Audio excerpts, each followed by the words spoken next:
ഇപ്പോൾ ഈ മലബാര സമ്പ്രദായം പരിശോധിച്ചാൽ മുൻപ് എപ്പോഴെങ്കിലും നരബലി ഉണ്ടായിട്ടുണ്ടാവും?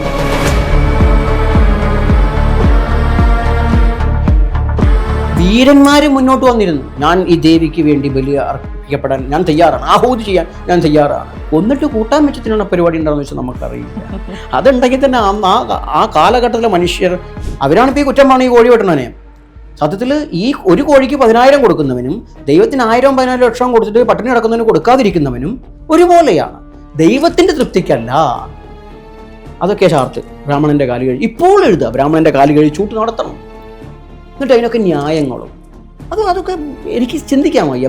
ബ്രഹ്മഹത്യ പാപത്തിന് പരിഹാര ബ്രാഹ്മണന്റെ കാല് കഴിച്ചൂട്ട്. ഇവിടെ എല്ലാം ബ്ലാക്ക് മാജിക്കാന്ന് പറയാൻ പറ്റില്ല.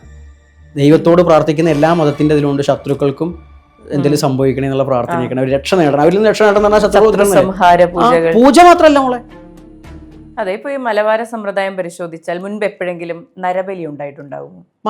മലബാരത്തിൽ മാത്രമല്ല, അത് എന്താ പറയുക, ലോകത്തെ എവിടെയും വർഷിപ്പ് ആരംഭിച്ച ആദ്യ വർഷിപ്പ് മതങ്ങൾ പിന്നീട് കുറേ ഉണ്ടായി വരുന്നുണ്ട്. ഇപ്പോൾ 10,000, 1500, 3000 വർഷത്തേക്ക് പഴക്കമുള്ള മതങ്ങളൊക്കെ ഉണ്ട്.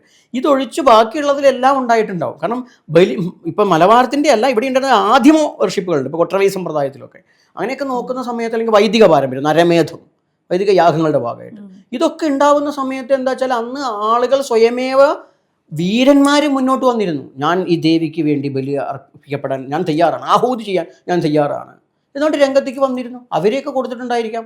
പിന്നെ സ്വതവേ നമ്മളിതൊന്നും ഇല്ല എന്നുകൊണ്ട് കഴിയില്ല. അതൊരു ദർശനത്തിൻ്റെ ഭാഗമൊന്നുമല്ല.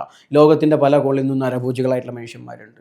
അവരെ കൂട്ടത്തിലൊരാളെ തിന്നില്ല എന്നുള്ളത്, പുറത്തുനിന്ന് കെട്ടിയവർ തിന്നുന്ന ആളുകൾ ലോകത്തിൻ്റെ പല കോളിൽ നിന്ന് ഈ പറഞ്ഞ പോലെ പല കാടുകളുടെ ഉള്ളിൽ നമ്മുടെ നാട്ടിലില്ല എന്ന് മാത്രമേ ഇല്ലേ. അപ്പം നമ്മളിത് ഇല്ല എന്നുകൊണ്ട് കഴിയില്ല. പക്ഷേ ഈ സമ്പ്രദായത്തിലുണ്ട് വെച്ചാൽ സമ്പ്രദായത്തിൻ്റെ സാമ്പ്രദായികമായ വശം വന്നപ്പോൾ ഒരാളെ പിന്നെ കൊന്നു തിന്നല്ല കേട്ടോ, ആള് മുന്നിലേക്ക് വരിക ചെയ്യുക. ഈ ഒരു ആപത്ത് വരുമ്പോൾ, വലിയൊരു മഹാമാരികളൊക്കെ അസുഖങ്ങളൊക്കെ വരുമ്പോൾ എല്ലാവരെയും രക്ഷപ്പെടാൻ വേണ്ടി ഞാൻ മുന്നോട്ട് വരാം. എന്നിട്ട് അയാൾ സ്വയമേവ ബലിയാവുന്ന സമ്പ്രദായമൊക്കെ ഉണ്ടായിരുന്നതാണ്. അതിനാണ് വീരന്മാരെന്ന് പറയുക. വീരക്കല്ലുകളും വീരന്മാരൊക്കെ അതുമായി റിലേറ്റഡാണ്. ഇപ്പോൾ യുദ്ധത്തിന് പോകുമ്പോൾ അങ്ങനെയല്ലേ, മാമാങ്കത്തിന് പോകുന്ന ആൾ ചാവാൻ വേണ്ടി പോണതല്ലേ, അല്ലേ? ഒരു ബലി തന്നെയല്ലേ അത്. എന്തിനു വേണ്ട? ഇപ്പം നമ്മുടെ മിലിറ്ററി ഉദ്യോഗസ്ഥന്മാർ മറ്റു രാജ്യം ആക്രമിക്കുമ്പോൾ അവിടെ പോയി നിൽക്കുന്നത് എങ്ങനെയാണ്? സ്വയം അവർ ആഹൂതി ചെയ്യല്ലേ രാഷ്ട്രത്തിന് വേണ്ടിയിട്ട്. ആ സ്വയ സമർപ്പണം ഉണ്ടായിരുന്നു. കൊന്നിട്ട് കൂട്ടാൻ വെച്ചത്തിനുള്ള പരിപാടി ഉണ്ടാകുന്ന വെച്ചാൽ നമുക്കറിയില്ല. അതുണ്ടെങ്കിൽ തന്നെ ആ കാലഘട്ടത്തിലെ മനുഷ്യർ അങ്ങനെയൊക്കെ പോകുന്ന കാലഘട്ടത്തിൽ ഉണ്ടാവും. അതൊന്നൊരു സമ്പ്രദായം ഉടലെടുക്കുന്നതിന് മുമ്പാണ്. സമ്പ്രദായത്തിൻ്റെ ഭാഗമായിട്ടില്ല. അപ്പോൾ പറഞ്ഞത് ഇത്രയാണ്. ദൈവത്തിൻ്റെ തൃപ്തിക്ക് വേണ്ടി ചെയ്യുന്നതെന്ന് പറഞ്ഞു കഴിഞ്ഞാൽ ഉണ്ടാകുന്നൊരു വിഷയം എന്താ വെച്ചാൽ, ഒരു കോഴി കൊടുക്കുന്ന 10,000 കൊടുത്ത ദേവി കുറേ തൃപ്തിപ്പെടില്ല എന്നാണ് വെച്ചാൽ.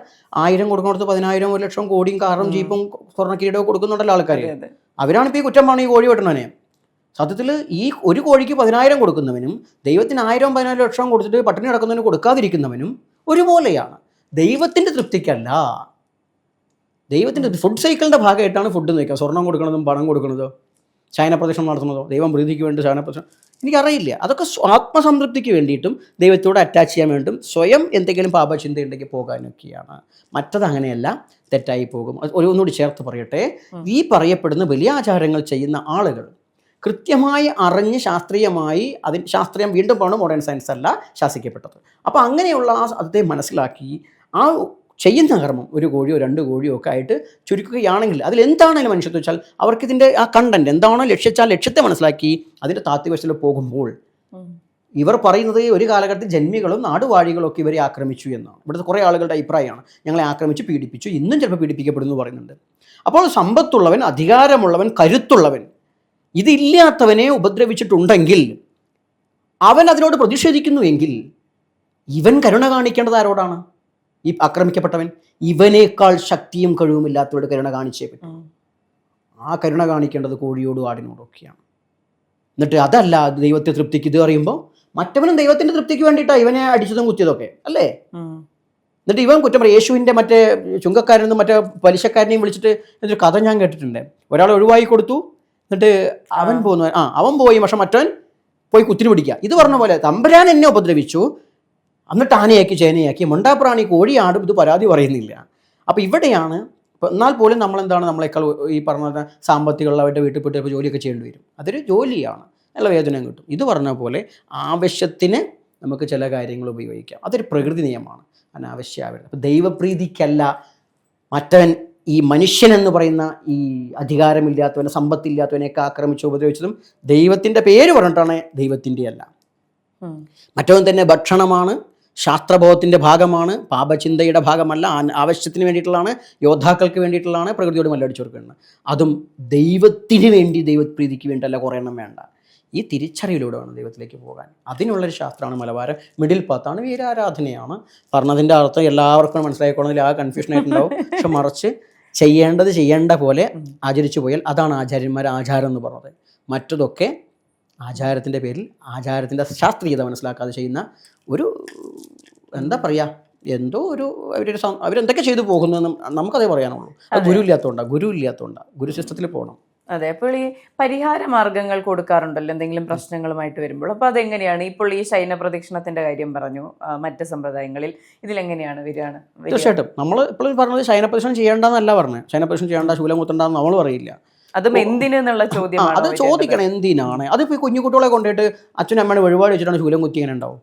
അത് ക്രൂരതയാണ്. അത് സുന്നത്ത് നടത്തിയാലും ക്രൂരത തന്നെയാണ്. അവർക്ക് തോന്നണം, അത് അവർക്ക് തോന്നിയിട്ട് അവർക്ക് ചെയ്യാം, അവർ ഇന്ന ആവശ്യത്തിന് വേണ്ടി. അവിടെ വെച്ചാൽ സ്വയം പീഡിപ്പിക്കുക എന്ന് പറഞ്ഞാൽ ഒന്നെന്താ വെച്ചാൽ സ്വന്തം ശരീരത്തെ പീഡിപ്പിക്കുന്നതോട് കൂടിയിട്ട് തനിക്ക് ഏതെങ്കിലും തരത്തിലുള്ള പാപങ്ങളുണ്ടെങ്കിൽ അത് പോയി, അതിന് ഞാൻ സഹനം ചെയ്തു എന്നുള്ളൊരു കാഴ്ചപ്പെടാം. മറിച്ചൊന്ന് ഇത്തരത്തിലുള്ള വേദനകൾ എത്ര സഹിച്ചാലും, ഹേ പരമേശ്വരേ, പരാശക്തി പരമേശ്വര, ആ വേദനയ്ക്ക് അപ്പുറമാണ് എനിക്ക് അവിടത്തുള്ള പ്രണയം. ഈശ്വരനോടുള്ള പ്രണയമാണ് എനിക്ക് അവിടത്തുള്ള പ്രണയം. ആ പ്രണയത്തെ ഞാൻ എങ്ങനെയെങ്കിലും കാണിക്കുന്നു. മറ്റേ നാവുമേ കുത്തുമ്പോൾ മാത്രമല്ല, നാവിനെ കുത്തണ കുറിച്ച് രുചിയെ നിയന്ത്രിക്കാൻ സംഭവമുണ്ട്. അത് മധ്യമ ഈ പഞ്ചമകാരങ്ങളുടെ ഭാഗമായിട്ട് രസത്തെ നിയന്ത്രിക്കുക, വാക്കിനെ നിയന്ത്രിക്കുക, അതിൻ്റെയൊക്കെ ഭാഗം കൂടിയാണ് വാക്കിനെ നിയന്ത്രിക്കുമ്പോൾ എന്താണ്? വൈഖരിയാണ്. പരാ പശ്യന്തി മധ്യമ വൈഖരി എന്ന് പറയും യോഗശാസ്ത്രത്തിൽ. പരയായിരിക്കുന്ന ആദ്യത്തിൽ നമ്മുടെ മൂലാധാരത്തിൽ നിന്ന് ശബ്ദം വൈബ്രേറ്റ് ചെയ്യുന്നുണ്ട്, നമുക്കറിയുന്നില്ല. അങ്ങനെ പര പശ്യന്തി മധ്യമ ഏകദേശം വൈഖരി വരുമ്പോൾ പുറത്തേക്ക് പ്രകടമായി. ഈ പ്രകടഭാവത്തെ നമ്മൾ പുറത്തേക്ക് വിടുമ്പോഴാണ് ശബ്ദമാകുന്നത്. അതിനിവിടെ പിടിച്ചു വെച്ചാൽ മൗനി മുനി എന്നൊക്കെ പറയും. പിടിച്ചു വെച്ചാൽ നേരെ അത് മുകളിലേക്കാണ് സഞ്ചരിക്കുക, ശബ്ദം മുകളിലേക്ക് സഞ്ചരിക്കും. ഓം എന്നൊക്കെ പറയല്ലേ. ഇപ്പോൾ ഓം എന്നല്ല പറയുക, ആ ഓ അപ്പം ഭ്രമരിയാണ്. അപ്പം നമ്മൾ ഇതിനെ അടക്കി വെക്കുമ്പോൾ മുകളിലേക്ക് പ്രയാണം ചെയ്ത് സമാധി അവസ്ഥയെ നമുക്ക് അനുഭവിക്കാൻ പറ്റും. അപ്പോൾ അതെന്ത് ചെയ്യാണ്? അതിൻ്റെ സിംബോളിക്കായിട്ടുള്ള ഒരു ആചരണ പദ്ധതിയാണ്. നാവിൽ ശൂലമുത്ത, വായിൽ ശൂലമുത്ത എന്നൊക്കെ പറയുമ്പോൾ എന്താണ്? അവിടെ ഇത് ക്ലോസ് ചെയ്യപ്പെടുകയാണ്. നമ്മൾ പിന്നെ സംസാരിക്കുന്നില്ല, നേരെ മുകളിലേക്കാണ് അതിൻ്റെ പ്രയാണം. ഒന്ന് പാരലായിട്ടുള്ള ഈ ശൂലമാണെങ്കിൽ ഒന്ന് വെർട്ടിക്കലായിട്ടുള്ളതാണ്. രണ്ടാണ് തന്നെ ഈക്വലാണ്, ഉയർച്ചയാണ്. അപ്പം അതിന് വേണ്ടിയിട്ട് വൈഖരി ഭാവത്തെ അടച്ച് നമ്മൾ നേരെ ഊർധ്വഗതിയിലേക്ക് സഞ്ചരിക്കുക എന്ന ഉയർന്ന താന്ത്രിക പദ്ധതിയാണത്. ഇതുപോലെ തന്നെ ഗരുഡൻ തൂക്കാണെങ്കിലും ശരി, തൂങ്ങിക്കിടക്കുന്നത് മുകളിലേക്കാണ്. ഇതൊക്കെ സ്വയം വേദനിപ്പിക്കുന്നതിനൊപ്പം തന്നെ എന്താണ്, ഇതിനൊക്കെ സ്പിരിച്വൽ അർത്ഥങ്ങൾ ഇതിലുണ്ട്. ശയനപ്രദക്ഷിണം അങ്ങനെ തന്നെയാണ്. അമ്പലത്തിൽ ഇങ്ങനെ ഇവിടെ ചുറ്റി എന്താ കാര്യമുള്ളത്? കടന്നു ചുറ്റുന്ന സമയത്ത് അവൻ സ്വയം അവൻ്റെ പാപങ്ങൾ പോയി എന്ന് പറയുന്ന ഒപ്പം തന്നെയാണ് ഈശ്വരപ്രദക്ഷിണം എന്ന് പറയുമ്പോൾ അവൻ ആ ചുറ്റുന്നോട് കൂടി ഫുൾ ശരീരം കൊണ്ട് തന്നെയാണ് ചുറ്റുന്നത്. അപ്പോൾ ഒക്കെ ഉണ്ട് അവൻ അധായി മാറണം, അതിനോട് ഒട്ടക്റ്റ് ചെയ്യുക. നമ്മളിപ്പോൾ എന്താ പറയുക, കല്ലിങ്ങനെ ചുറ്റി കാന്തം പോലെ ആകുന്ന പോലെ, ഭൂമി ചന്ദ്രനെ ചുറ്റുന്നു, അല്ലെങ്കിൽ ചന്ദ്രൻ ഭൂമിയെ ചുറ്റുന്നൊക്കെ പറഞ്ഞ പോലെ ഒരു രീതിയാണ്. നമ്മൾ അതിനെ ചുറ്റുമ്പോൾ ഇപ്പോൾ കാബാലയം ചുറ്റുന്നു, എല്ലാവരും ചുറ്റുന്നുണ്ടല്ലോ. അതൊക്കെ എന്താണ്? അതിൻ്റെ എനർജിയെ നമ്മൾ സംശീകരിക്കുകയാണ്. അവിടെ എനർജി പോയിന്റ് ഉണ്ട്. എനർജി പോയിന്റ് പറഞ്ഞാൽ ഇങ്ങനെ സ്പ്രെഡ് ചെയ്തുകൊണ്ടിരിക്കുകയൊന്നുമില്ല. ഇതൊക്കെ അനുഭവമാണ്, അല്ലാണ്ട് ഇപ്പോൾ നമുക്ക് ഇലക്ട്രിസിറ്റി പോലെ കാണാനൊന്നും പറ്റില്ല. അപ്പോൾ അതൊക്കെ അതിനെയൊക്കെ സ്വാംശീകരിക്കുന്ന രീതിയാണ്. അതിൻ്റെ ഗുണങ്ങളുണ്ടാവും. വഴിപാടുകൾ അത് ആ വ്യക്തിക്ക് ചെയ്യാൻ പറ്റുന്നതാണ്. ഉണ്ണാവൃതം എടുക്കുന്ന ആൾക്കാരുടെ പട്ടിണി നടന്നുകൊണ്ട് ദൈവം തൃപ്തിപ്പെടും. ഞാൻ മാത്രമല്ല, ബുദ്ധനും പറഞ്ഞത് പട്ടിണി നടന്ന ദൈവം തൃപ്തിപ്പെടില്ല. ഉള്ളിൻ്റെ ഉള്ളിൽ നിന്ന് ഇങ്ങനെ ആരോ പറയും, കൊട്ടും വിശക്കണുണ്ടായെന്ന് പറയും. എന്തിനാ അതിനെ വെക്കണേ? പക്ഷെ എന്താണ്, ചില ആളുകൾക്ക് അതൊരു സംതൃപ്തിയാണ്. അവനവൻ ആത്മസംതൃപ്തിക്ക് ചെയ്യുന്നതൊന്നും അപരന് തൃപ്തിയായി വരുന്ന ഗുരുദേവൻ പറഞ്ഞിട്ടുണ്ടെങ്കിൽ ഞാൻ പറയാം, ആർക്കും തൃപ്തിയായാലും കുഴപ്പമില്ല, അവനാണെങ്കിലും ഒരു തൃപ്തി ഉണ്ടാവും. ഇതാകെ വിശന്ന് ചെയ്ത് വിളിച്ചിട്ടാവും ചിലപ്പോൾ, അത് വേണ്ട. അല്ലെങ്കിലോ കുഴപ്പമില്ല, കുറച്ചൊക്കെ ഡേറ്റിംഗ് ഒക്കെ എല്ലാവർക്കും ഉള്ളതിനല്ലേ, ക്ലിയർ ആയിട്ട് പോകാൻ പറ്റും അത്ര. പക്ഷേ നമ്മളൊന്നും എന്നെ തേടിയിട്ട് ഇത്തരം കാര്യങ്ങൾ ചോദിച്ചാരും വരാറില്ല. പേഴ്സണലായിട്ട് ഞാൻ പറയുകയാണെങ്കിൽ ഈ ശയനപ്രദക്ഷിണം ചോദിച്ചിട്ടൊന്നും ആരും വരില്ല. അതൊക്കെ ചെയ്ത് കുഴങ്ങി അമ്പലങ്ങൾ ചോദിച്ചു വരുന്നതാണോ? ഞങ്ങൾക്കത് ചെയ്യണം, അല്ല എന്താ പരിഹാരം ചോദിക്കുമ്പോൾ ജ്യോത്സ്യന്മാരൊക്കെ തന്നെ എഴുതി വയ്ക്കും ഇന്നത് ചെയ്യാം. പക്ഷെ നമ്മളോടൊന്നും അങ്ങനത്തെ ഇതൊക്കെ എന്നെ സംബന്ധിച്ച് ചെറിയ പരിഹാരം, സാധാരണ വ്യക്തികളല്ലേ, അത്തരം കേസുകളൊന്നും വരാറില്ല. വലിയ കേസുകളെ വരുള്ളൂ, നിസ്സാര വിഷയങ്ങളൊന്നും വരാറില്ല. അവരൊരിക്കലും ഇത്തരത്തിലുള്ള ചെറിയ ചെറിയ ടൂൾസ് ഇതൊന്നും അവർക്ക് വേണ്ട.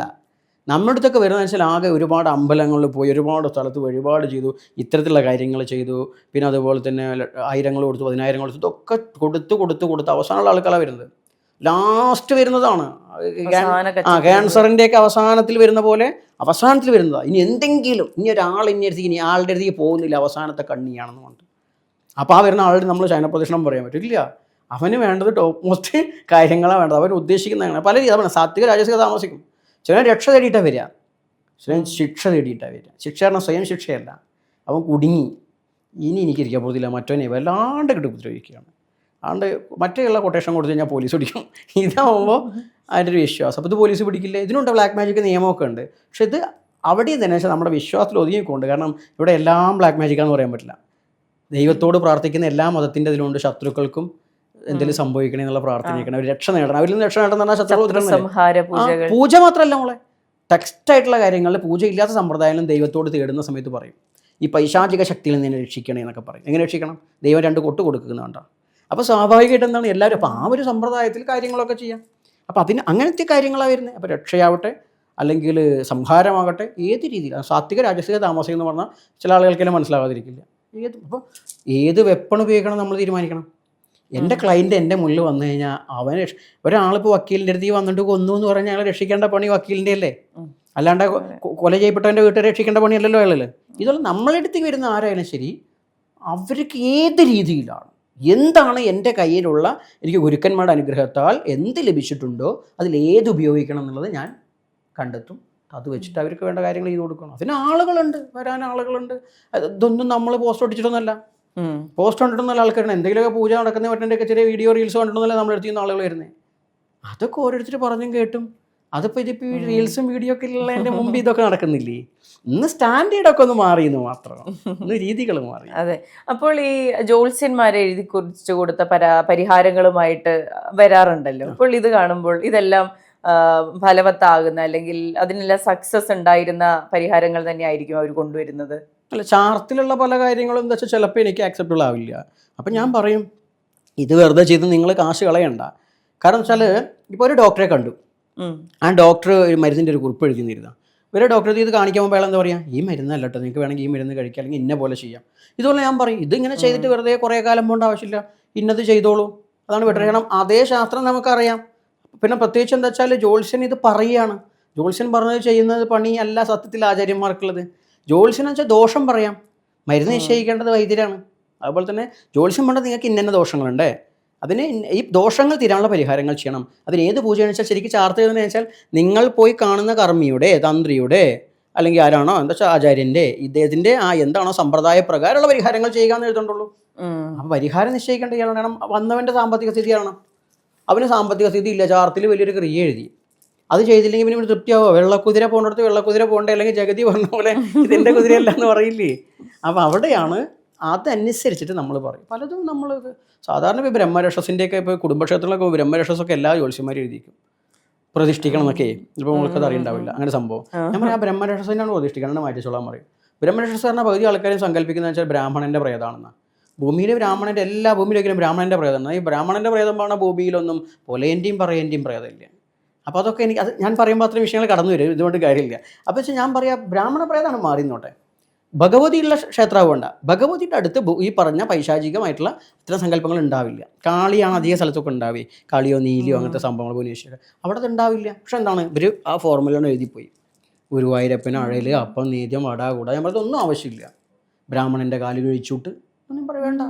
ഈ കാലഘട്ടത്തിൽ നിങ്ങൾ കാല് കഴിച്ചുവിട്ടാൽ പോലെ നമ്മളെല്ലാം ചില ആൾക്കാർ ചോദിക്കും അതിന് ഈ പൂജയ്ക്ക് വഴിപാടുള്ളവനല്ലല്ലോ കാല് പൂജിക്കുക, ഒരു തന്ത്രിയല്ലേ പൂജിക്കുക. നമ്പൂരിയാക്കന്മാർ നമ്പൂരാന് പൂജാരിയുടെ നമ്പൂതിരിയെ വിട്ടോളൂ, ശാന്തിക്കാരൻ്റെ കാല് പൂജ. നമ്മൾ എന്തിന് ഇപ്പം കാശ് കൊടുത്ത് മറ്റവൻ്റെ കാല് പൂജിപ്പിക്കുന്നത് എന്തിനാണ്? എന്നിട്ട് ദൈവം പ്രീതിപ്പെടുമെങ്കിൽ ദൈവത്തിനോട് പോയി പണിയാക്കാൻ പറയല്ലത്. ഏതോ ഒരുത്തിനും ഉത്കൃഷ്ടത കൽപ്പിച്ചുകൊണ്ട് അവൻ്റെ പാദം കഴുകിക്കഴിഞ്ഞാൽ ദൈവം തൃപ്തിപ്പെടുന്നു എന്നുണ്ടെങ്കിൽ അതൊക്കെ മാറ്റി എഴുതപ്പെടേണ്ടതാണ്. എൻ്റെ കൺസെപ്റ്റാണത്. എന്നെ ആളുകൾ കുറച്ചാൾക്കാർ ഇഷ്ടപ്പെടുന്നതുകൊണ്ടാണ്. ചില കാര്യങ്ങൾ കുറച്ചാൾക്കാർക്ക് ഇഷ്ടപ്പെട്ടില്ലെങ്കിലും എൻ്റെ കാല് കഴുകി ഇപ്പം എൻ്റെ കാലിനെ കഴുകിക്കഴിഞ്ഞാൽ നിങ്ങൾക്ക് എന്തോ പുണ്യം കിട്ടുമെന്ന് പറഞ്ഞാൽ നിങ്ങൾ ആരായി? ഞാൻ ഇപ്പം തന്നെ ഞാനിപ്പോൾ ഇന്നലെ ഞാനൊരു ഫേസ്ബുക്ക് പോസ്റ്റ് ഇട്ടിട്ടുണ്ട്. എനിക്ക് നാളെ ഇപ്പോൾ എനിക്കൊരു പ്രോഗ്രാമുണ്ട്. എൻ്റെ കുട്ടികൾ ഡാൻസിൻ്റെ പിള്ളേർ വലിയ പുരസ്കാരങ്ങൾ ഏറ്റുവാങ്ങുന്ന ചടങ്ങാണ്. ഞാൻ അതിൽ എഴുതിയിരിക്കുന്നതേ ഉള്ളൂ, എന്നെ ഒരു ഗുരുവാക്കി മാറ്റിയ എൻ്റെ ശിഷ്യരെ നിങ്ങളെ ഞാൻ സാഷ്ടാംഗം നമസ്കരിക്കുന്നു. അവരെ നമസ്കരിക്കാനുള്ള അർത്ഥത്തിലല്ല പറഞ്ഞത്, അവർ നമസ്കരിക്കണം. കുറച്ച് എന്താണ് ഞാൻ ഗുരുവാകുന്നത് ശിഷ്യരുള്ളത് കൊണ്ടാണ്. ആ ശിഷ്യരൊക്കെ പാടെ എൻ്റെ കാലാണ് പൂജിക്കുക എന്ന് പറഞ്ഞാൽ എന്ത് കാര്യമുള്ളത് ഇല്ലേ? അപ്പോൾ അത് ഒരുത്തിനും ഉത്കൃഷ്ടനായിക്കൊണ്ട് മറ്റൊരുത്തിനെ താഴ്ത്തുന്നതിന് പദ്ധതിയുടെ ആവശ്യമില്ല. അതൊക്കെ ചാർത്ത് ബ്രാഹ്മണൻ്റെ കാല് കഴി ഇപ്പോൾ എഴുതുക, ബ്രാഹ്മണൻ്റെ കാല് കഴി ചൂട്ട് നടത്തണം. എന്നിട്ട് അതിനൊക്കെ ന്യായങ്ങളും അതൊക്കെ എനിക്ക് ചിന്തിക്കാൻ വയ്യ. ബ്രഹ്മഹത്യ പാപത്തിന് പരിഹാര ബ്രാഹ്മണൻ്റെ കാല് കഴിച്ചോട്ട്. ഈ ബ്രാഹ്മണൻ ആരും ആവട്ടെ, ഇനിയിപ്പോൾ എന്തോ ജ്ഞാനം കൊണ്ട് ബ്രാഹ്മണനായിക്കോട്ടെ, ആരാണ് ബ്രാഹ്മണനല്ലാത്ത? മോൾക്ക് മോളുടെ ജ്ഞാനമില്ലേ? ഇല്ല എന്ന് പറയുമോ മേഘ? പക്ഷെ മേഘയെ ഉപദ്രവിച്ചു കഴിഞ്ഞാൽ ബ്രാഹ്മണന്റെ ശാപം ഉണ്ടാവില്ല. എന്താ ഒരു പ്രത്യേക ഒരു കാറ്റഗറിയാണ് ബ്രാഹ്മണൻ. അവർ എഴുതി വെച്ച വഴിയിലൂടെ പോയ ആൾ, അവർ പറഞ്ഞിട്ടുള്ള ആൾ. അതൊക്കെ കാലത്തിന്റെ മാറി വെച്ച് മാറ്റപ്പെടണം.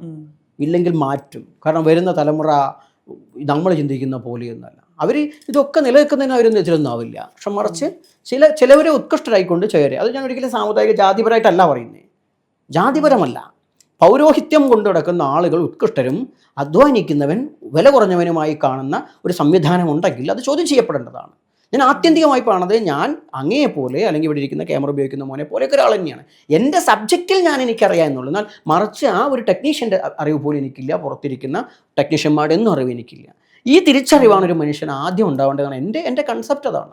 അവിടെയാണ് അല്ല ഞങ്ങളെന്തോ ദൈവത്തിൻ്റെ കുത്തക മുതലാളിമാരാണ്, ഞങ്ങളെല്ലാം ത്യാഗം ചെയ്തവരാണ്, അവിടെ ഞങ്ങൾ ഉത്കൃഷ്ടരാണ്. എല്ലാ മതത്തിലും ഉണ്ട്. സന്യാസം പറയുന്ന എല്ലാവരും എന്താ മോളെ ഉപേക്ഷിച്ചിട്ടുള്ളത്? കല്യാണം കഴിച്ചിട്ടില്ല കുറച്ച് ആൾക്കാർ തന്നെയുള്ളൂ. മനസ്സിലാരാന്ന് എനിക്കറിയില്ല. ഞാൻ എപ്പോഴും ഇത് പറയുന്നുണ്ടല്ലോ, കയ്യിലെ ഫോൺ നിങ്ങൾ നോക്കി വെക്കൊണ്ടു, അതുപോലെ തന്നെ അവരെ വണ്ടി നിങ്ങൾ നോക്കി വെക്കൊണ്ടു, അവർ ജീവിക്കുന്ന വീട് ചുറ്റുപാട് ആശ്രമം എന്തോ ആയിക്കോട്ടെ, AC സൗകര്യങ്ങളൊക്കെ നോക്കിക്കൊണ്ടു. ഇവരെന്ത് ത്യാഗം ചെയ്തു? പിന്നെ ഇവർ സമൂഹത്തിലെ വിഷയങ്ങളിലും വ്യാപൃതരാണ്. പിന്നെ എന്തവർ ത്യാഗം ചെയ്ത്? ഇവർ വസ്ത്രത്തിനൊരു പ്രത്യേക നിറം ഉണ്ടായിരിക്കും ഏതെങ്കിലും. അതിനപ്പുറം ചിലർ ചിലപ്പോൾ തുണി തന്നെ എടുക്കുന്നുണ്ടാവില്ല. തുണി എടുക്കാത്ത സ്വാമിമാരുടെ കയ്യിലും അടിപൊളി ഫോണും കൂളിംഗ് ഗ്ലാസും നിങ്ങൾ കാണുന്നുണ്ടായിരിക്കും. നിങ്ങൾക്ക് വേണമെങ്കിൽ സെർച്ച് ചെയ്യാം. അപ്പോൾ എന്താണ് ത്യാഗം? ത്യാഗം എന്ന് പറഞ്ഞാൽ ഇതൊന്നുമല്ല. പക്ഷേ അപ്പോൾ അങ്ങനെ ആകുമ്പോൾ അവർക്കൊരു ഉത്കൃഷ്ടത കൊടുത്തിട്ട് രാവിലെ തൂമ്പ എടുത്ത് കളയ്ക്കാൻ പോകുന്നവന് ഒരു വിലയില്ല. ഇപ്പോൾ റോഡിൽ നമ്മൾ വരുമ്പോൾ ഹൈവേ കൂടെ വന്ന് വെയിൽ കൊണ്ട് പണിയെടുക്കുന്ന ഒത്തിരി ആളുകളുണ്ട്. അതിലൊക്കെ എന്തോ രണ്ടാം നമ്പർ, ഞങ്ങൾ വലിയ ആത്മീയ ത്യാഗികളും ആളുകളും, അല്ലെങ്കിൽ ഞാൻ അങ്ങനെയാണ്.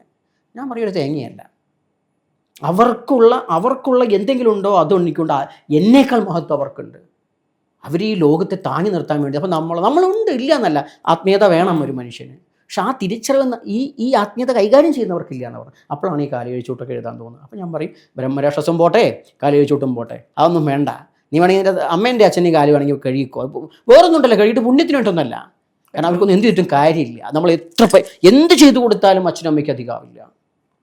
കാരണം അവരുള്ളത് കൊണ്ട് നമ്മൾ ഉണ്ടായിട്ടുണ്ട്. വേണമെങ്കിൽ പറയാം കാമം കൊണ്ടല്ലേ, കാമം കൊണ്ടാലും അവർക്ക് കൊല്ലായിരുന്നു വയറ്റിലിട്ടിട്ട്, ചെയ്തിട്ടില്ലല്ലോ. അതുകൊണ്ട് അവർക്കാകാം. മറ്റത് പുരോഹിതന്മാരുടെ മഹത്വം കരുതിയിട്ട് അതൊന്നും വേണ്ട, മറിച്ച് റെസ്പെക്റ്റ് ചെയ്യാം. കാരണം ഒരു ആത്മീയമായിട്ട് ഞങ്ങൾ ഈ ആധ്യാത്മികത ഇല്ലെങ്കിൽ എന്ന് വെച്ചാൽ സ്വതവേ എന്താ വെച്ചാൽ എന്തുണ്ടായിട്ടും കാര്യമില്ല. അപ്പോൾ ആ വഴി തെളിച്ച് കളിച്ചതിന് അതൊക്കെ ആകാം. പരസ്പരം കൈകൂപ്പലൊക്കെ നമ്മുടെ സംസ്കൃതിയുടെ ഭാഗമാണ് അല്ലേ. ഷെയ്ക്കൻ്റെ കൊടുക്കുക, ഹഗ് ചെയ്യുന്നവരാണ് ഹഗ് ചെയ്യുക, ഇതൊക്കെ. അതിൻ്റെ മറിച്ച് ഈ കാലം വെക്കുന്നൊരു കളിയുണ്ട്. ഇങ്ങോട്ട് കഴുകാം, അങ്ങോട്ട് കഴുകില്ല. എനിക്ക് താഴെയാണ് അവർ. ആൾക്കാർ നിങ്ങളെ കാല് കഴിക്കില്ലാണെങ്കിൽ കമൻറ്റ് വരാം നമ്മളല്ലേ. എൻ്റെ കാല് കഴുകാൻ ഞാൻ പറഞ്ഞാൽ അവർ ചെയ്തതാ, അതിന് ഞാൻ അവരോട് തന്നെ പറഞ്ഞിട്ടുണ്ട്. എന്നാൽ ആ കഴുകിയ ആൾക്കാരെയൊക്കെ കാലം ഞാൻ കഴുകുന്നതാണ്. ഒരു സൈഡ് മാത്രമല്ലേ കണ്ടുള്ളൂ. പക്ഷേ ഇങ്ങോട്ടുണ്ടെങ്കിൽ അങ്ങോട്ടും ഉണ്ടാകും. നിങ്ങൾ കഴുകണ്ട, തന്നെ എൻ്റെ കാല് കഴുകാൻ ഞാൻ നിങ്ങളെ കാലും കഴുകും. അല്ലെങ്കിൽ വേണ്ട, ഇപ്പം ഞാൻ കാല് പിടിക്കാനേ സമ്മതിക്കാറില്ല. വേണമെങ്കിൽ നമുക്ക് ഹഗ് ചെയ്യാമെന്ന് പറയും. സ്ത്രീകളെ പരമാവധി മാറ്റി നിർത്താറുണ്ട്. കാരണം അതിൻ്റെ വലിയ പ്രശ്നം വരണ്ടാന്ന് രീതിയിൽ. പക്ഷെ മറിച്ച് പുരുഷന്മാരൊക്കെ, അത് എനിക്ക് ആൺപെൺഭേദം ഉണ്ടായിട്ടല്ല, സമൂഹം വേറെ രീതിയിലാണ്. അപ്പോൾ അതുകൊണ്ട് എന്താ വെച്ചാൽ പരമാവധി ഞാൻ പറയുക, കാലുമ്പോൾ പിടിക്കേണ്ട, നമുക്ക് ഒന്നുകിൽ കൈകൂപ്പാം, അല്ലെങ്കിൽ ഹഗ് ചെയ്യാം, അല്ലെങ്കിൽ ഒന്നുമില്ലെങ്കിൽ നമുക്ക് ഷെയ്ക്കൻ്റെ കൊടുക്കാം. പക്ഷെ നമ്മുടെ സംസ്കാരം ഇതമാണ്, അല്ലെങ്കിൽ വാരി പോകാം.